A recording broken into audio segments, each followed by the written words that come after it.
Halo putra-putri Indonesia, selamat datang kembali ya di channel yang terhormat dengan video baru kita.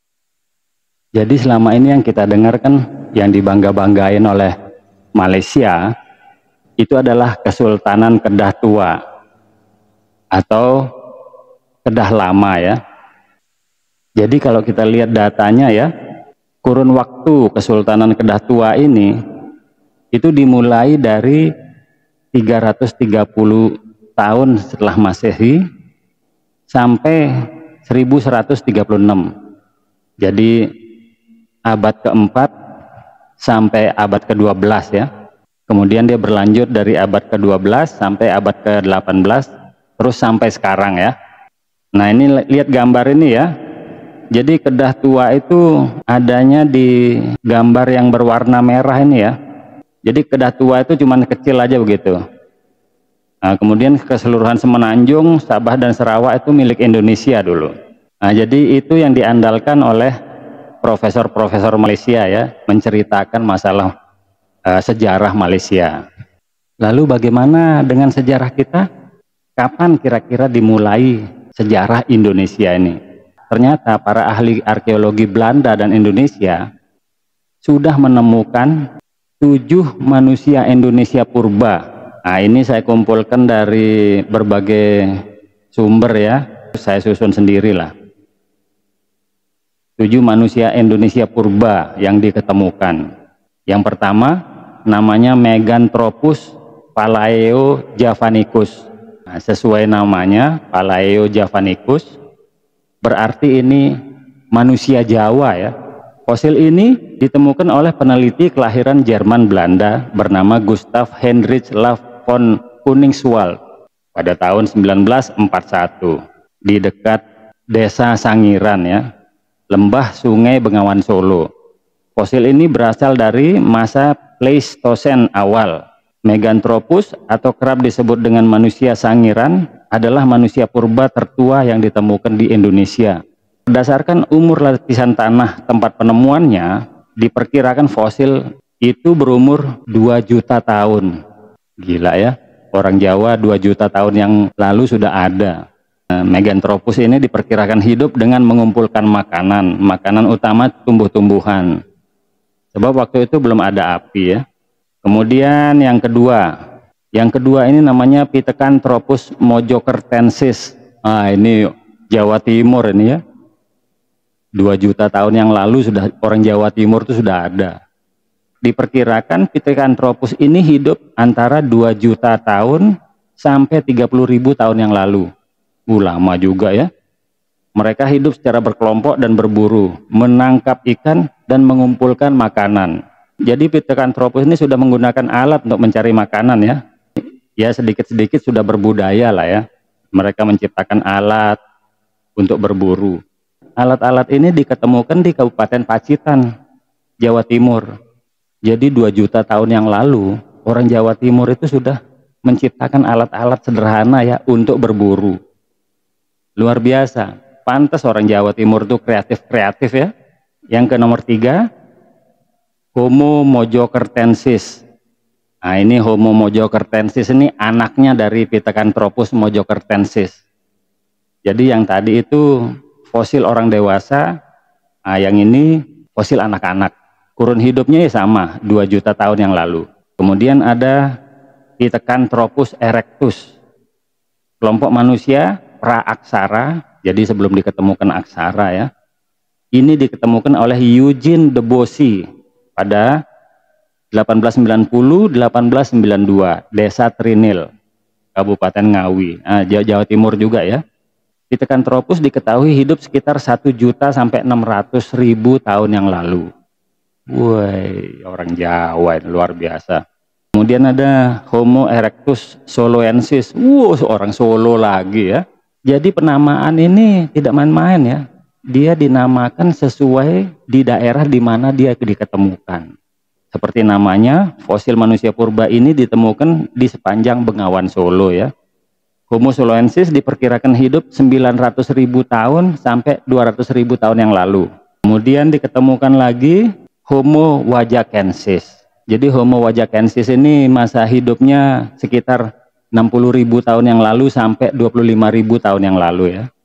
Manusia wajak diduga sebagai nenek moyang bangsa asli Australia. Jadi bangsa aborigin ini nenek moyangnya orang Jawa ya.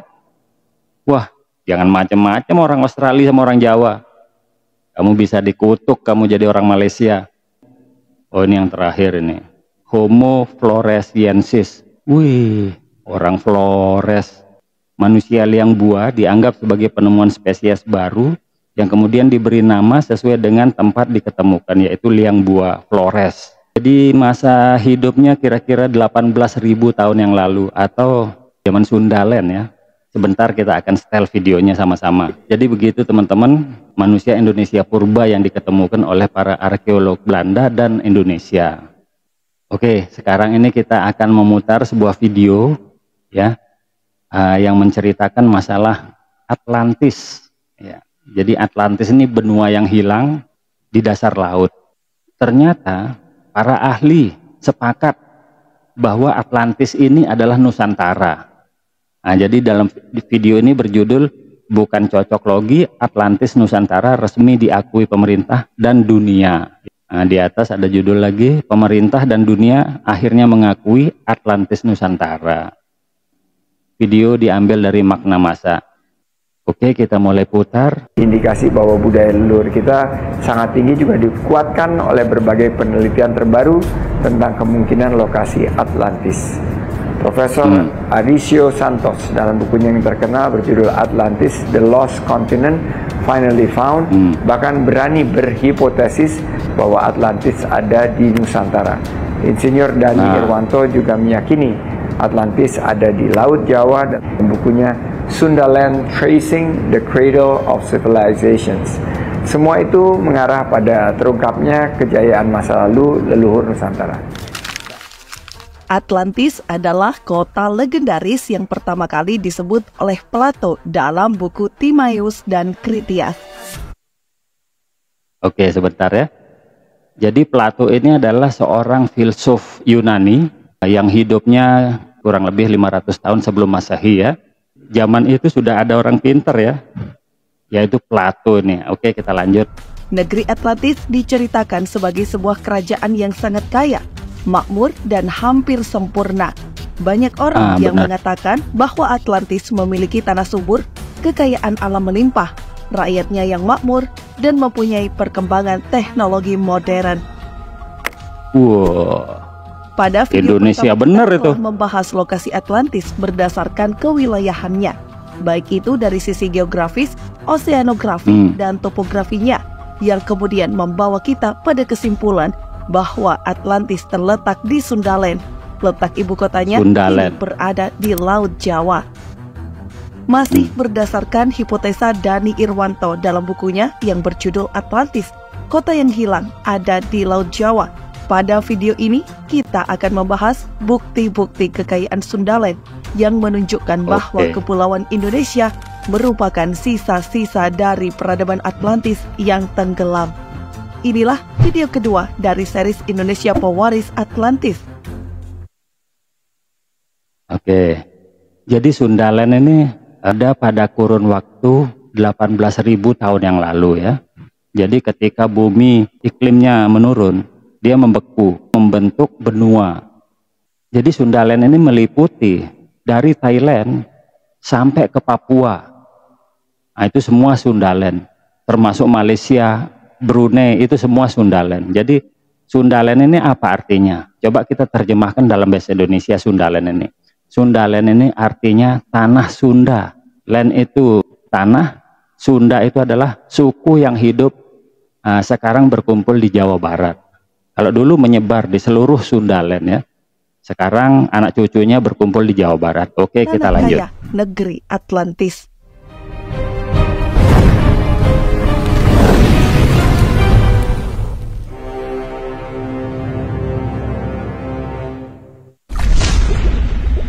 Iklim dan kesuburan induk peradaban. Dalam bagian Critias 11.2d dan 11.8e, Plato mendeskripsikan Atlantis sebagai wilayah yang hanya memiliki dua musim, yakni panas atau kemarau dan dingin atau musim hujan. Wilayah yang hanya memiliki dua musim tersebut tentu saja adalah wilayah yang berada di garis khatulistiwa. Plato juga memberi gambaran bahwa Atlantis berlimpah air berkat curah hujan tahunan. Iklim dengan suhu udara yang amat nyaman, tanahnya subur, terbaik untuk pertanian dan peternakan. Jika demikian, maka Atlantis berada di daerah beriklim tropis. Kondisi tersebut sangat mirip dengan iklim dan kesuburan Sundaland, sebuah wilayah Indonesia purba di zaman es.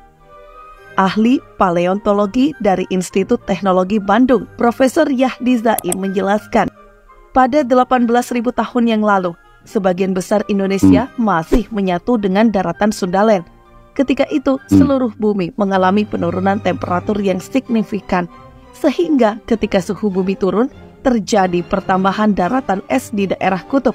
Suhu saat itu di Sundaland berkisar 5 hingga 10 derajat Celcius, jauh lebih rendah dari suhu sekarang.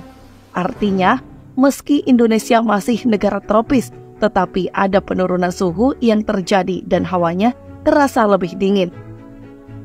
Namun, meski temperatur di Indonesia lebih dingin dari kisaran suhu hari ini, Indonesia pada masa Sundaland tetap lebih hangat dibandingkan dengan wilayah lain di zaman es.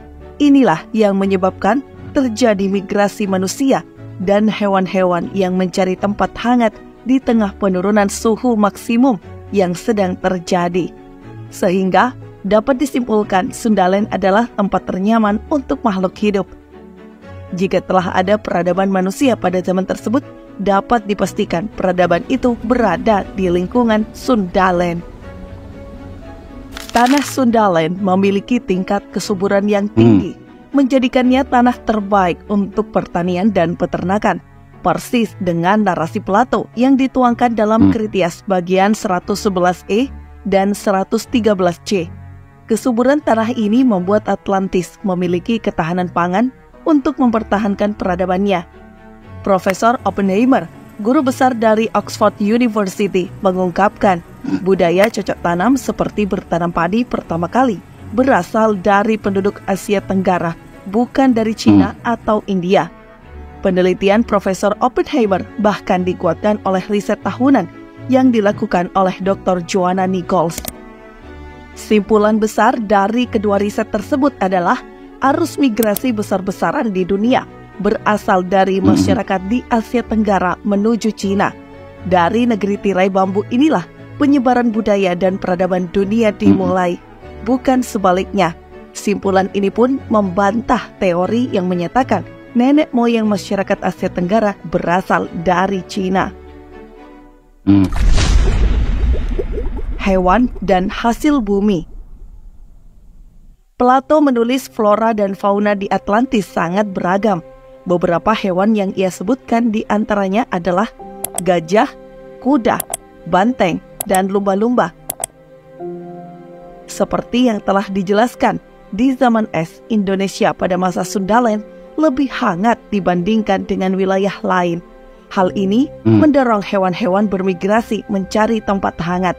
Tidak hanya gajah, kuda, banteng, dan lumba-lumba, Indonesia memiliki lebih dari 350.000 jenis fauna.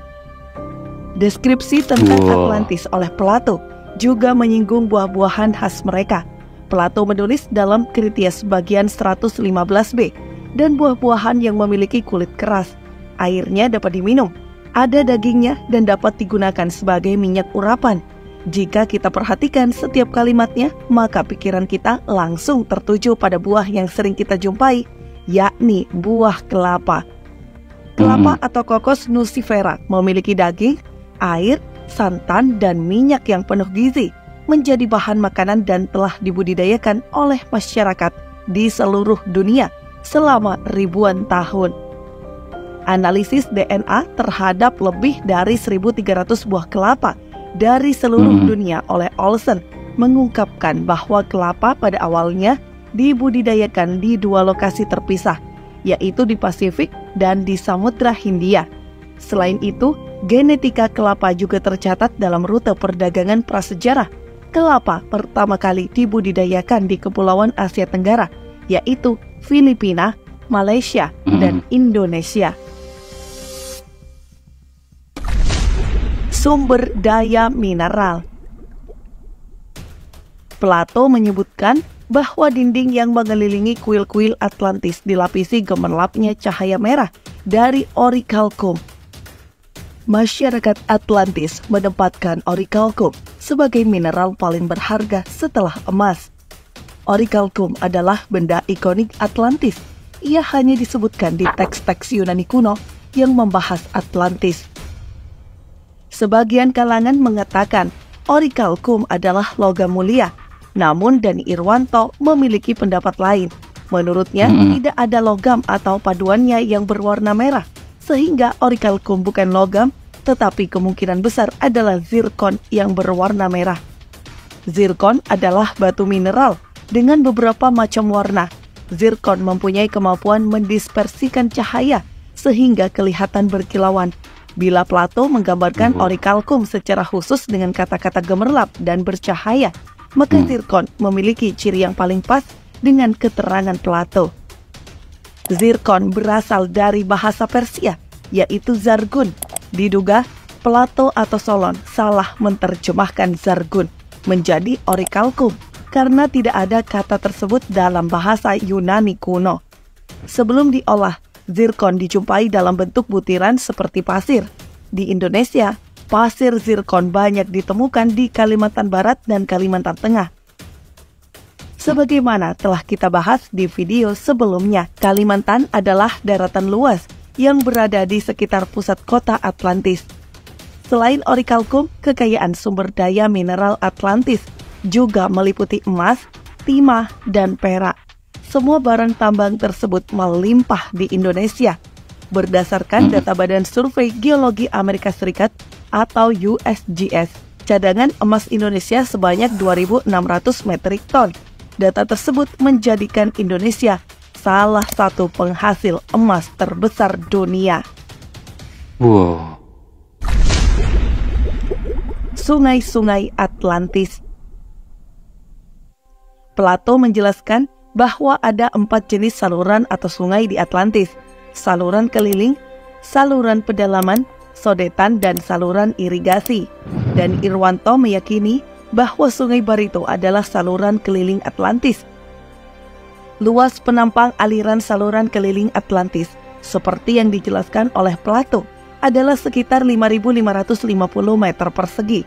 Sementara luas penampang aliran Sungai Barito saat ini adalah 5.600 meter persegi, hampir presisi dari deskripsi Plato. Atlantis juga dilalui saluran pedalaman yang lurus, lebarnya sekitar 30 meter. Jarak antar saluran pedalaman sekitar 18,5 km. Dani Irwanto menunjuk sungai-sungai yang berfungsi sebagai pedalaman adalah Sungai Kapuas, Kahayan, Barito Hulu, Mangkatip. Jarak rata-rata sungai ini adalah sekitar 20 km. Fakta ini dapat dianggap mendekati apa yang dikatakan oleh Plato, yaitu sekitar 18,5 km. Deskripsi Plato tentang kekayaan alam di tanah Atlantis sesuai dengan keadaan alam Sundaland. Hipotesa Sundaland adalah Atlantis semakin kuat, mengutip dari Profesor Santos dalam bukunya yang berjudul Atlantis Benua yang Hilang akhirnya ditemukan. Ilmuwan nuklir fisika itu menyatakan bahwa satu-satunya alasan kenapa Atlantis tidak pernah ditemukan adalah karena dicari di tempat yang salah. Lokasi yang benar secara meyakinkan menurutnya adalah Sundaland atau Indonesia. Wow. Oke, demikian teman-teman ya videonya sebagaimana Indonesia dijelaskan oleh Plato.